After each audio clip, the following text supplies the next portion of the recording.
this past Saturday, then we'll focus on this week's upcoming game, obviously. Again, just really happy, to get the win the other day, and happy for the way the team really responded to a tough week, tough outing the week before. And I think it's fair to say it was our most complete game thus far, and played some good complementary football in there. So happy about that. Like always on Sunday, a lot of things to clean up and a lot of things we can still get better at, which is good to know, but also got to be working on that. So we're 6 weeks into it right now and doing a lot of good things. Certainly some areas we can improve on. We'll try to focus on that as we turn the page and move forward. Captains this week will be the same four guys.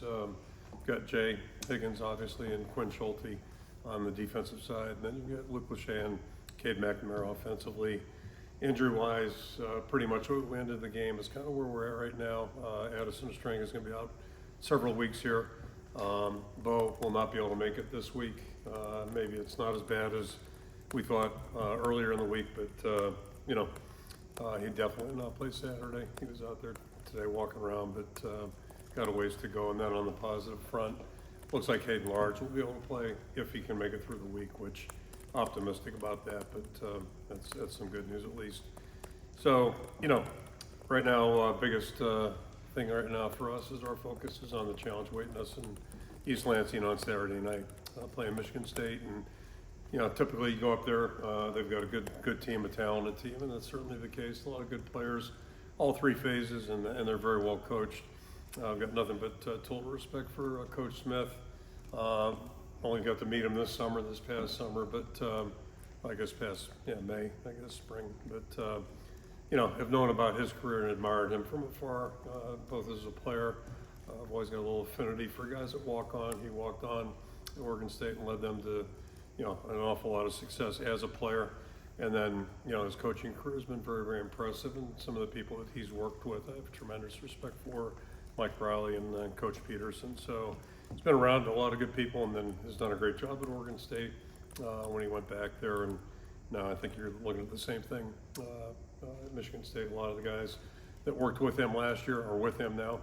And then defensively, a little bit different. It's a little bit like last week, where you've got predominantly the offensive staff from the previous school with the head coach, and then defensively, Joe Rossi's taken over the defense, and we certainly are familiar with him.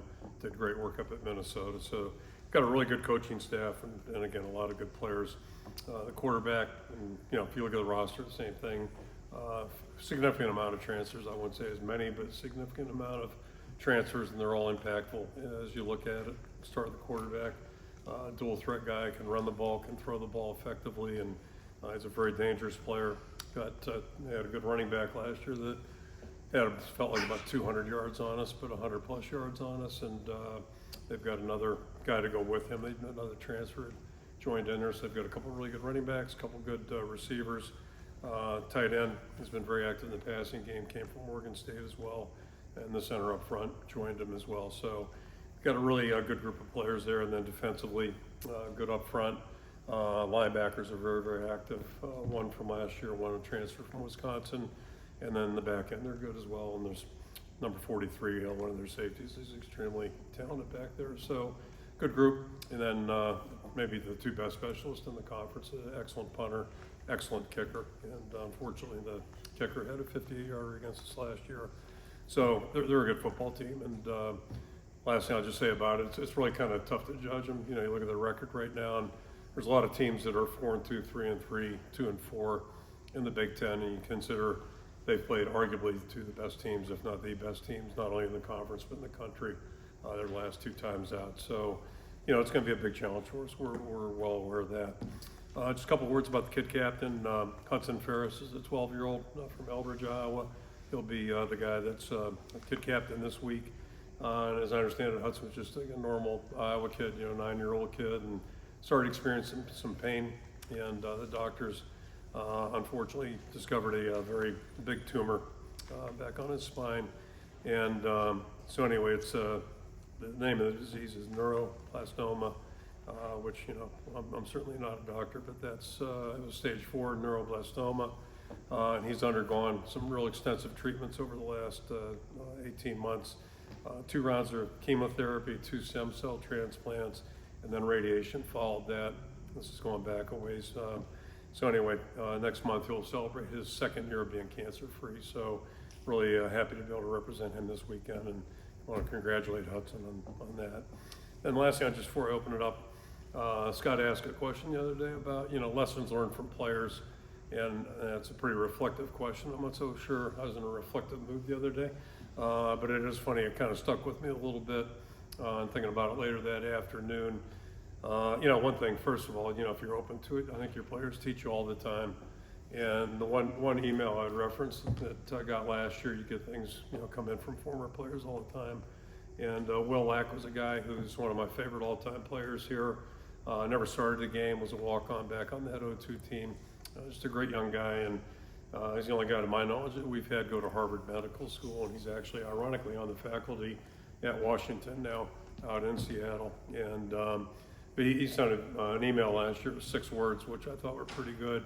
Kind of just summed up his feeling about playing in the program, things he learned. And it was the 6 words are basically show up, work hard, and never quit. And I think that's kind of what the game teaches you. And Will coincidentally just referenced those things again yesterday. He sent me a nice text message. So just throw that one in there, and I'll open it up for questions. Start with Blake on the right. Blake Hornstein, Hawkeye headquarters. Kirk was talking about Brendan Sullivan for a little bit. He's a guy that comes in, he's got this, I guess, it's a special role with this team. He comes in and just seems like he has a really positive attitude about the whole situation. He brings energy when he comes into the game, and you guys end up scoring points when he is in that red zone package. I mean, how unique is it for a guy to really kind of embrace a unique role like that and have such a positive attitude? Yeah, he's been great, and we didn't, as you know, we didn't do a lot in the transfer portal this past year, mainly because we had so many guys come back that were on the team already. So, but so glad to get he and Jacob both, join us on the offensive side, and both of them are great young guys. Brandon's got a great attitude, really good work ethic, and they jumped in June and really kind of ascended. They really stood out in terms of the way they work, their competitiveness, and. So he's done a good job on the field too, more importantly, as we transition into August. He's had a lot to learn, like all of us have with the new offense, but he's done a really good job with that.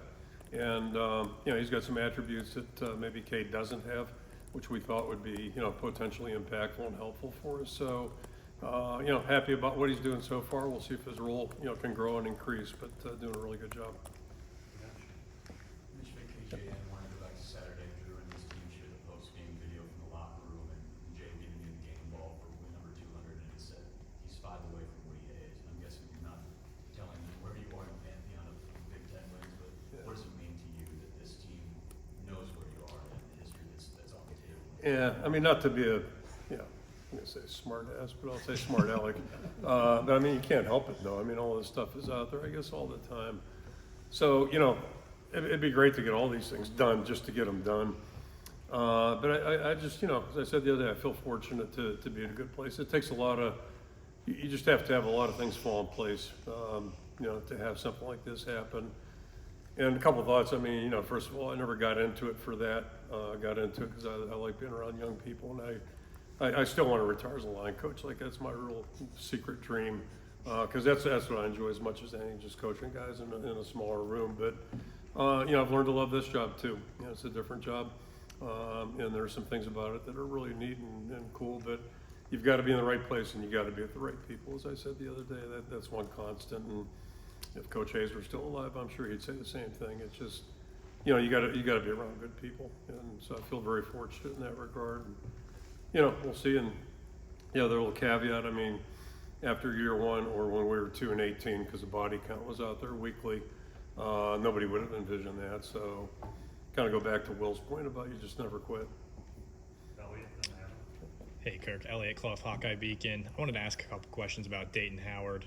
I know you guys were his only offer across the board, no D2, no D3. So I guess what made you decide to pull the trigger when other schools wouldn't? And secondarily, I know you said he's a pretty solid prospect. I guess what is given you that level of encouragement and maybe looking towards the future for him? Yeah, first of all, I didn't know nobody offered him. I mean, maybe I'd reconsider on that.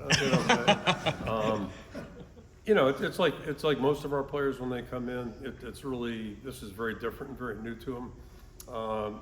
and it's just the way it is. I mean, it's a big step, and if our guys go to the NFL, they experience the same thing. Things happen a lot faster, and just keeps coming at you. So, but he came in and did a good job last year. Nothing to distinguish himself, good or bad, but did a good job, very solid.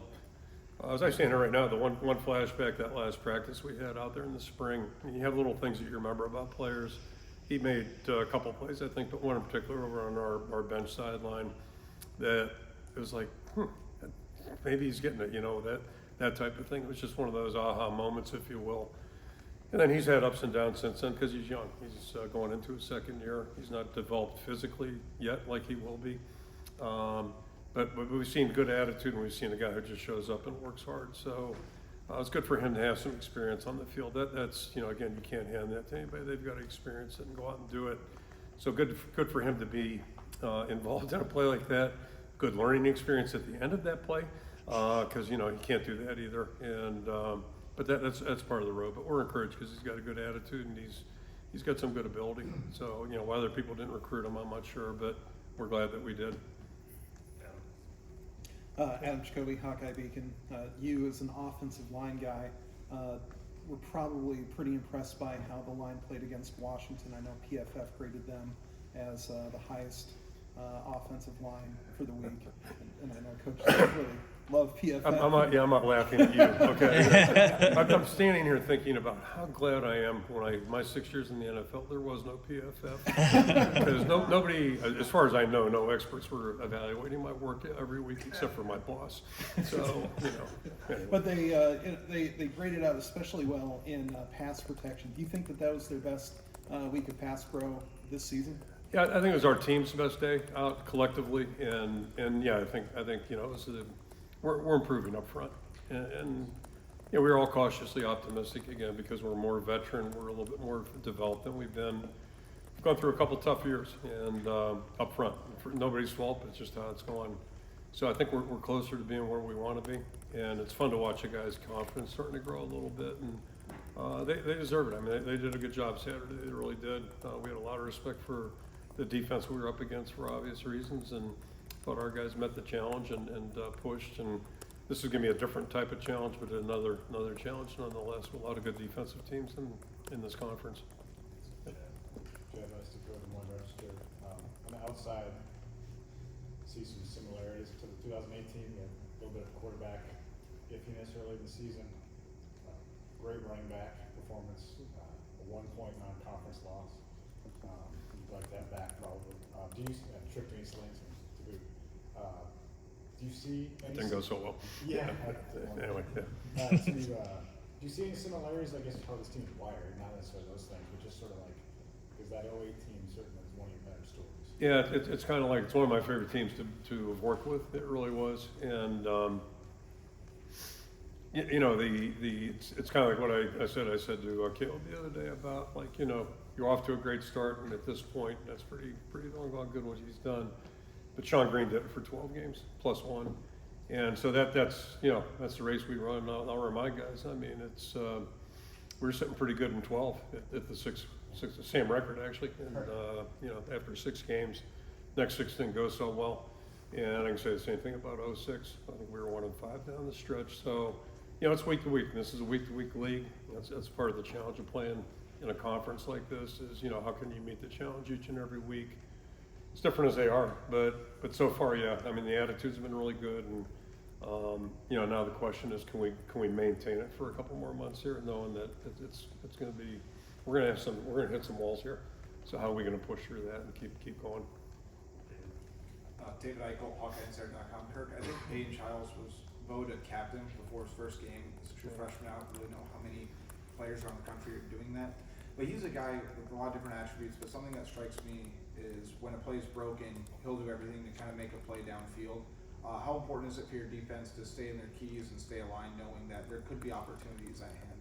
You just said it. I mean, it's exactly what you have to do. You have to stick with your position and stick with your responsibilities. And if you're in the back end especially, you can't be coming out of coverage because the guy looks like he's pulling it down, because you can do both, certainly. And to be voted captain as a newcomer, that's pretty impressive. It tells you a lot about the way he carries himself, and just talked about Brennan being here for a couple months, and everybody respected him to the highest level, so it looks like the same thing there.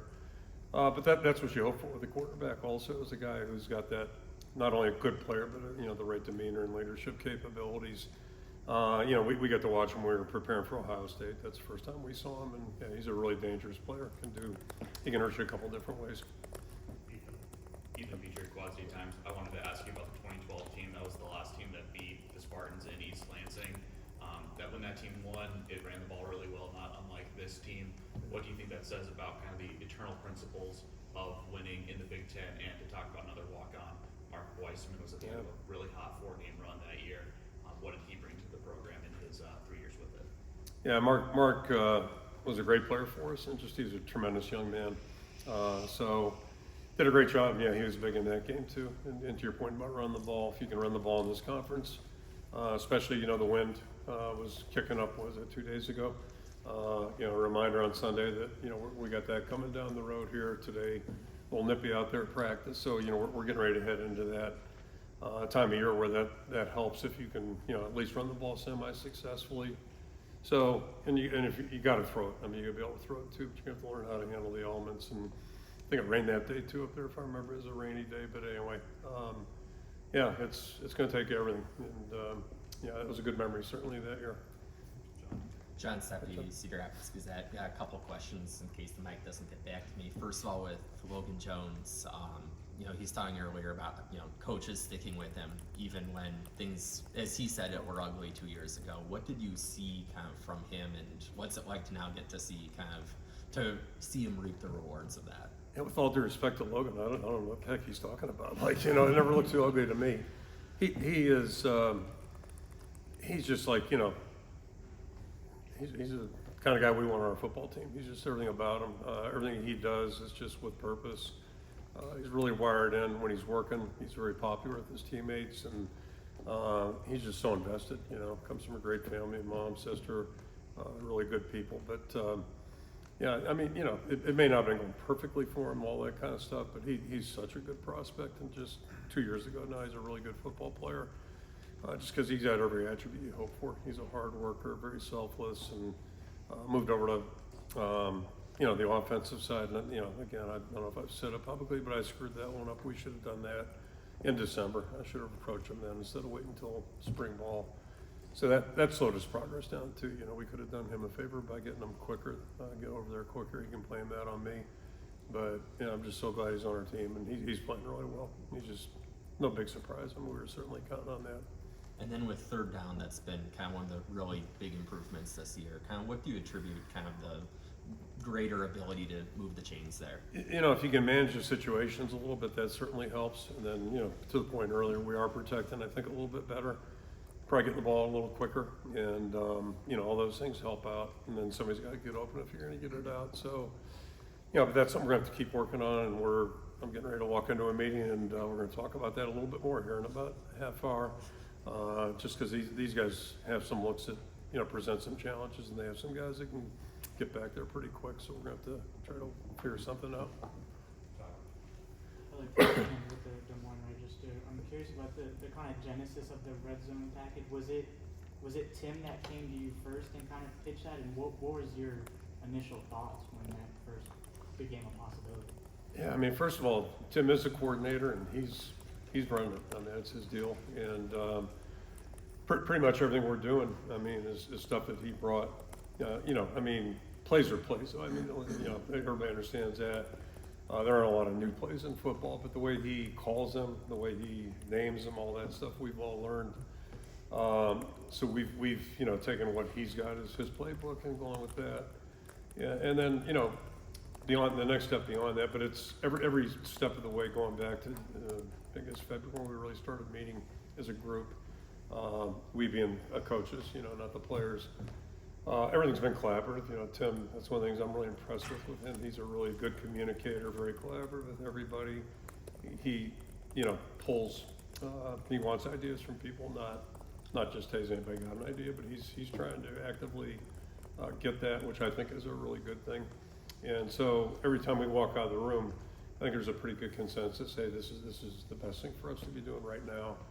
And that's important when you go present to the players. It's been that way every step of the way, and then, you know, we bounce ideas around in there, and I say I'm probably like in the back of the room, you know, more so than anybody. But yeah, we talk about things, and you're always looking for ways that might be able to threaten the defense a little bit more. And Brendan does some things that maybe, you know, at least will give them some things to think about, and, you know, hopefully we can just, you know, keep expanding on that a little bit. Owen Stephen, KGN, got a couple I'm going to squeeze in here. First, I just want to hear about the kind of Michigan pipeline. I think you've got 6 guys on your team that are Michigan natives, all kind of, you know, some that grew up as close to an hour to East Lansing. Just what's made that pipeline so successful. I think Owen talked about Desmond King being somebody that he first saw go from Detroit to Iowa and succeed here. The other part I was going to ask about was just when Phil Parker was playing Michigan State, you were the O-line coach here. In 2 of his games against Iowa, had an interception and had a punt block for a touchdown, I believe. I know you have a pretty famously long memory for football games, so just want to know if you remember kind of game planning for Phil Parker. The play he remembers the most is not being in there when we ran the bootleg, because he claims he told Coach Perlis it's coming, you know, all that stuff. He's on the sideline. You know, I've got tremendous respect for Coach Perlis. He was what a great defensive, you know, coach and staff they were. But that's pretty stupid not having Phil in on the goal line defense. I don't know why you wouldn't do that in retrospect. What's that, 40 years ago, 30 years ago? But anyway, yeah, I remember all those games. And the thing I remember about Phil mostly, and don't ask me why it's funny, I mean, we ended up working together for a quarter century. I just remember watching him and thinking that, you know, if he's got to be like a cousin to the Stoopses, because to me, the way he played was very similar to the 3 Stoopses, and obviously Mark hadn't played at that point, but all 3 of those guys were just smart as could be and tough and really, really good players. And you can just tell watching them play. I got to, you know, be on the field with the Stoopses, knew how they were mentally and how they communicate with everybody, and I figured Phil was the same way. He's a 3-time All-Big Ten player. That's really hard to do. And he wasn't the fastest guy. He's certainly not a combine guy, and he still says they were, you know, Nick tried to run him out of there and all that stuff as a player. But, you know, Phil doesn't go away. He's one of those guys. So, yeah, what a great career he had. And then, you know, as far as the players from up there, you know, Hayden Large, I've talked about that one. I'm still not sure how he got here. I'm just really glad.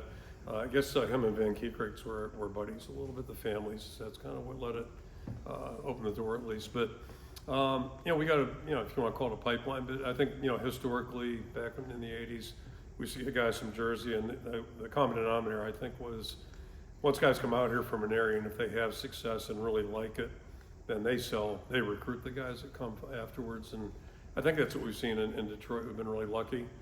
The other thing I would say, I think Phil's been the guy who's done most of the work there. He sees things a little bit differently. And I remember with Desmond, I was then seeing another guy on a recruiting visit, and the guy ended up not visiting us. You know, we went there, made a last-ditch effort. I think it was a Friday morning. I flew out of there, and then he dropped me off at the airport, and he said, I'm gonna go see this other kid. It was Desmond. And so I never even saw him. Next thing you know, he's on campus, and we offered him and all that stuff, and then the rest is history. But my point there is, Phil is willing to see things in players maybe other people don't see. He's not a guy who copycat recruits, you know, where, you know, so-and-so offers, so we're gonna throw one in there. He just doesn't do that. He makes his own evaluations, and he's been right on an awful lot of them. You think about Desmond, just got a nice text from Micah Hyde, another guy that was, you know, going to the MAC, and, you know, what a career he's had. So, yeah, Phil's got a rare ability that way, I think, to see things that are pretty good. 3 more in queue. Start with Elliot. Hey Kirk, Elliot Clough, Hawkeye Beacon. Wanted to ask about that new 4-1-6 package that you ran with Zach Lutmer as effectively the will linebacker. How that came together, and then I know Phil talked to us, I think last spring, about Zach starting to stick out. Right. I guess how is he stuck out in practice and earned that trust to get on the field? Yeah, it's kind of the same as Brandon's package. You know, you kick ideas around, everybody's thinking about things, and you got a guy who's done some good things. You know, Zach's really done well. Defensively, he's done a good job on special teams. Yeah, and you get into some situations where, you know, maybe plug this player in and he can be helpful for us. So, you know, it comes down to what's the job responsibility going to be, and then can he fit that? Can he, you know, play that role? If they've got 3 tight ends in the game, we're probably not going to have him out there, that type of deal, or else somebody's going to be out, you know, somebody else. But Yeah, I think it's just a good way to be, be open-minded, be creative, and use guys that seem to be ascending, and Zach's certainly doing that. Hey Kirk, Matt down with you, man. You talk about maturity in the offensive line. What does that maturity look like when it's out on the field? It's something you feel, I guess more than anything else. Like our guys look more like the kind of line we want to be right now physically, and you can't hand that to a guy either. Like some guys walk in here, but not here. We don't get many guys that walk in that look like that, but when they finish, hopefully they climb that ladder. That's a lesson I learned watching our wrestlers, the way they operated back in the 80s. And they still do, but I mean, back in the 80s, that was, where'd this guy come from? How come they didn't recruit this 3-time state champion and they took this guy instead? But it's just part of it's a feel too, where guys, maturity I think brings confidence sometimes.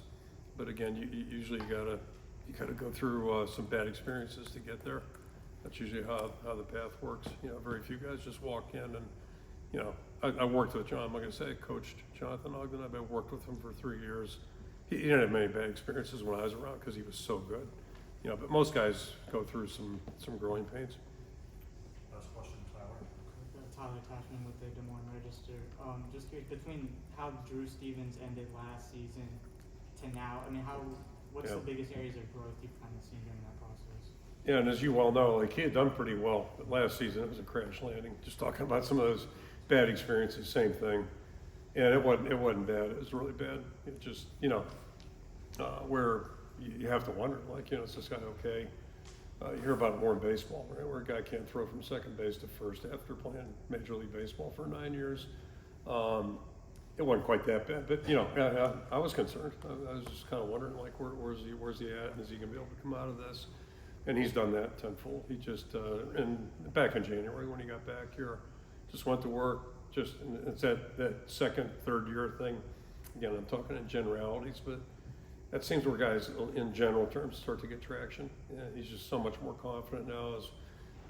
I think he better knows how to approach things day to day, week to week, and he's playing with a lot of confidence. And he's had good ability. That's not an issue. Although he is a lot more mature and stronger than he was certainly when he showed up here. He used to joke about what he looked like when he first got here that first spring. I mean, he looked like a 14-year-old.